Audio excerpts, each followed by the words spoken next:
Hello everyone, I'm Greg Weaver. Welcome to the Audio Analyst.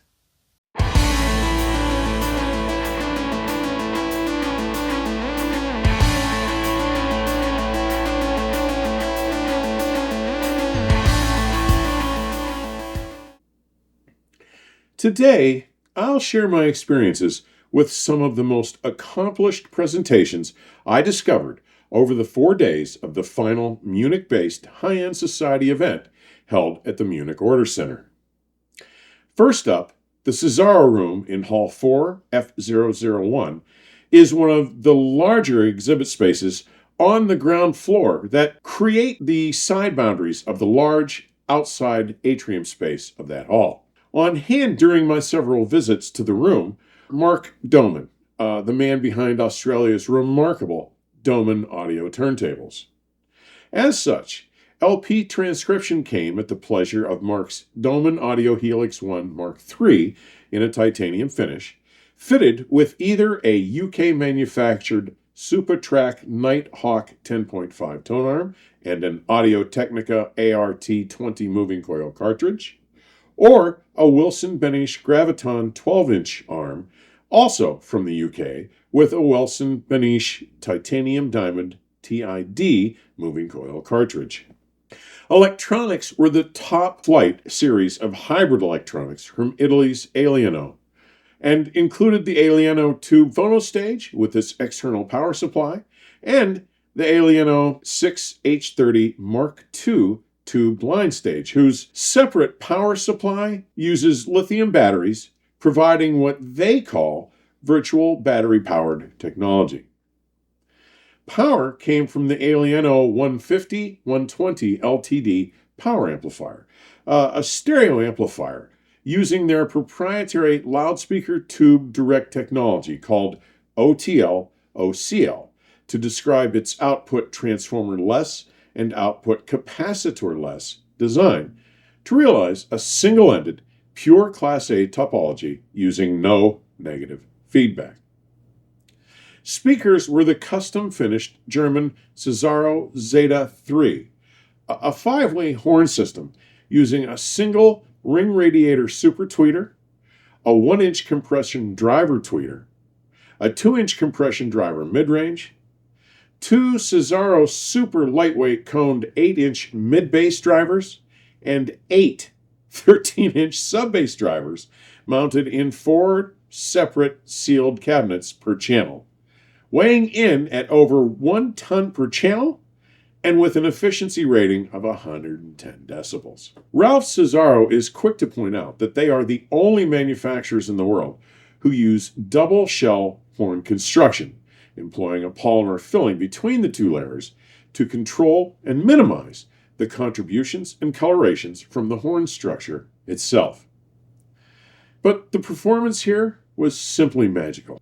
In particular, the way this system recreated the remarkable sonics of the late 2019 MoFi double 45 RPM original master recording reissue of Dire Straits' 1982 masterpiece, Love Over Gold, which I covered in some detail with my Guilty Treasures episode 11 back in July of 2020, bordered on revelatory.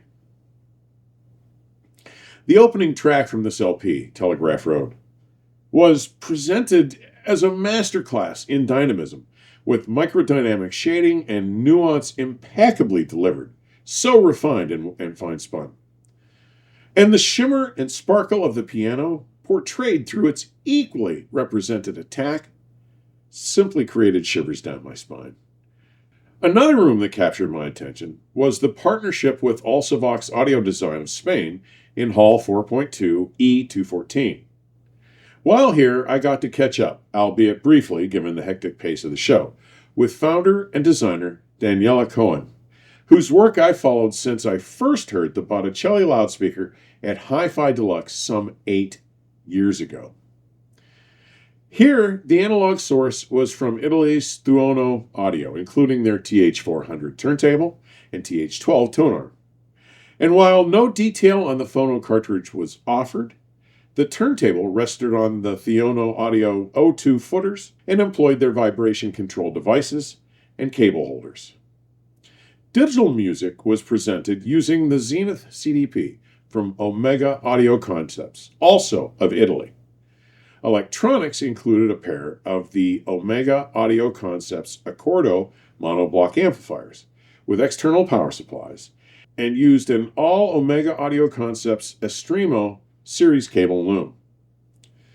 Alsyvox was showing their flagship Michelangelo loudspeakers, an impressive looking and sounding 4-way symmetrical 7-transducer system implemented as 3 separate panels per channel.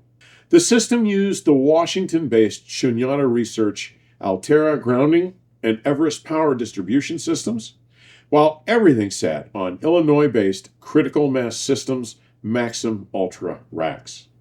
Though I have always been extremely impressed with the sonic envelope created by any Alsyvox loudspeaker I've heard, what this system delivered through the precise and expressive voice of the Michelangelo was among the finest performances I've ever experienced at a show. This system tripped every hot button on my list. On offer is their vital and accurate tone and texture, world-class resolution that wholly results in its astonishing transparency, and a dynamism both of micro and especially of macro events that are created in an unfailingly authentic and volatile manner. They present with a level of blistering attack and trailing decay, demonstrating the fastest, deepest, most impactful transient response I've ever experienced from a planar dynamic loudspeaker.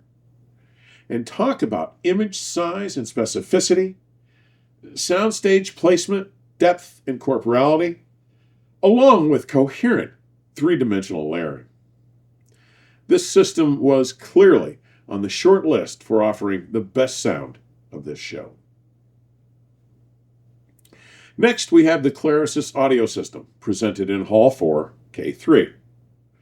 This enormous space on the ground floor of Hall 4 held a massive system that showcased an all-out approach to music reproduction, centered around Florian Wygand's massive 6-panel Clarisys Atrium loudspeakers, an extraordinary loudspeaker system I first heard during the 2025 Tampa-based Florida International Audio Expo and reported on with episode 219 this past March.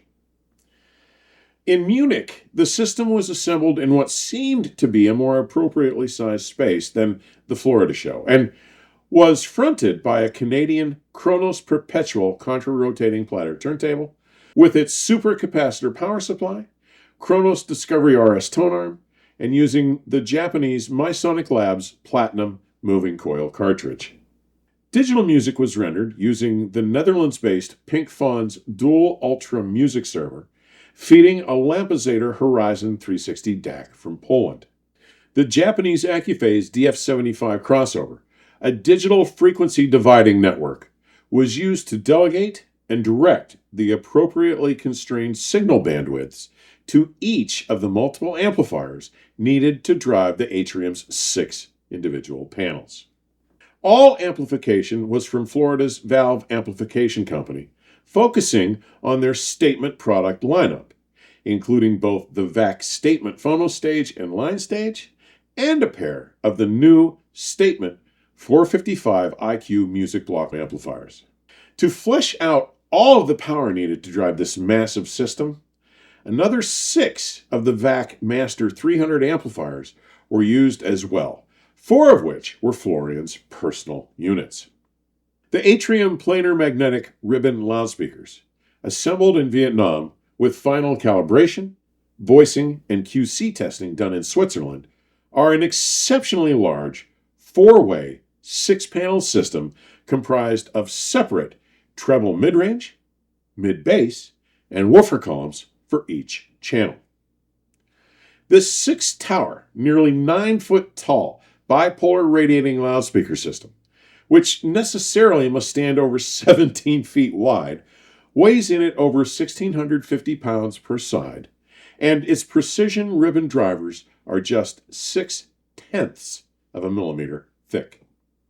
All sources and electronics rested on ICTRA audio racks, used 2 AudioQuest Niagara 7000 power conditioners, and 1 Signal Projects Condor, a 2-chassis power conditioner, included a Black Diamond grounding system, and used a full loom of AudioQuest Thunderbird class cables.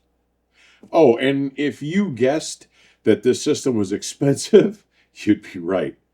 The total for this setup comes in at $2 million.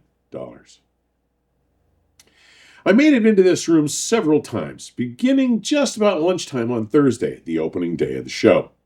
And wow! As good as this very similar system had performed in Florida back in February, the performance here in this more appropriately sized space was off the hook. During this visit, the system presented one of the most precise, dynamic, and corporally believable or credible musical tapestries that I've ever heard under show conditions. With full-scale orchestral or symphonic performances, this system presented with the most authentic, vibrant, and realistic sense of dynamic scaling, along with impressively honest tone and timbre, abundant texture, while recreating the space and layering of the musical image and stage in a holographic, get-up-and-walk-around-in manner. Simply staggering performance. But for whatever reasons, none of my follow-up visits during the rest of the event would ever quite equal the magical levels of the performance I heard on that first visit on Thursday. Regardless, this system presented one of the finest examples of what can be accomplished with a complex electromechanical music recreation system. Moving on to the exhibit in Hall 4.1 F111, I was absolutely knocked out by the immersive performance that Cyprus's Aries Cerat founder and designer, Stavros Stanos, delivered here, much of which was accomplished with products making their world debut performance here in Munich. LPs were transcribed using the Aries Cerat Pandora turntable, with its hydrodynamic direct drive motor and platter bearing, and sporting several of their 3D printed tone arms, a hybrid of titanium, aluminum, and carbon.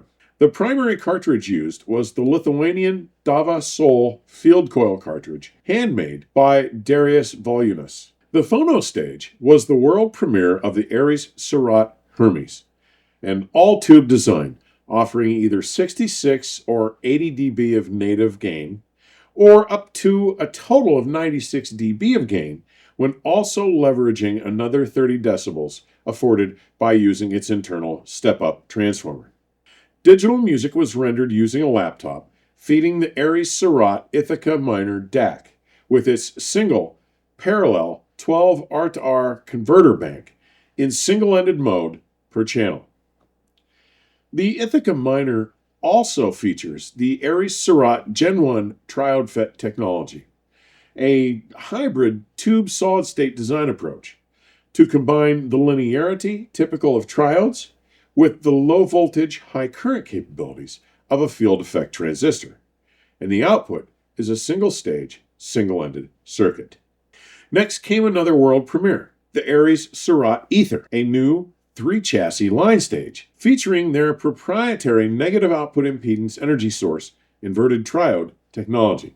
With another world premiere, we were introduced to the Aries Cerat Odysseus amplifiers, which also use the proprietary negative output impedance energy source and triode FET technology to yield a single-stage, single-ended, 4-chassis mono 100-watt amplifier. In yet another world premiere, Stavros introduced the Aries Cerat Palace loudspeakers, an immense 4-way semi-active horn affair featuring a true foil horn-loaded ribbon, a mid-range driver, a field coil mid-bass horn, and 16 12-inch bass drivers. All racks were Aries Cerat in-house designs, and all cabling came from Poland's DL Cables by David Laboga. And while there was a second system on display here, including the Aries Cerat Helene DAC in Saito S line stage, Quindism amplifiers, and the Aurora three-way semi-active horn loudspeakers, my attention was hyper-focused on the staggering performance of the primary system. While the system's scaling and dynamics were beyond exceptional, as you might expect, the depth, speed, and impact of the lowest registers were just about as well constructed and rendered as you could ask for. With the right recordings, tonal character and texture were delivered with just about the most convincing presentation of vitality and tonality that I can recall hearing. Strings and piano tone were not only exceptionally faithful, but they were also delivered with a seductive immediacy at the same time. The system's ability to move beyond merely presenting a pleasurable sonic experience and to be able to draw you into, to offer up an inescapable emotional connection was undeniable and addictive. This room presented one of the most exhilarating musical experiences I've ever had at a show. Simply enchanting performance. I should point out that this is not the first time that the sounds I encountered at the pleasure of an Aries Cerat system during a show have spoken so clearly and powerfully to me. In fact, Stavros and I have been discussing my visiting Limassol, Cyprus, to record a factory tour and some on-site conversations about his design, approach, processes, and execution. As always, thank you for taking the time to drop by today. Further information on supporting the channel may be found in today's description section or at my companion website, theaudioanalyst.com. Please stay safe and keep the music playing. Till next time, cheers.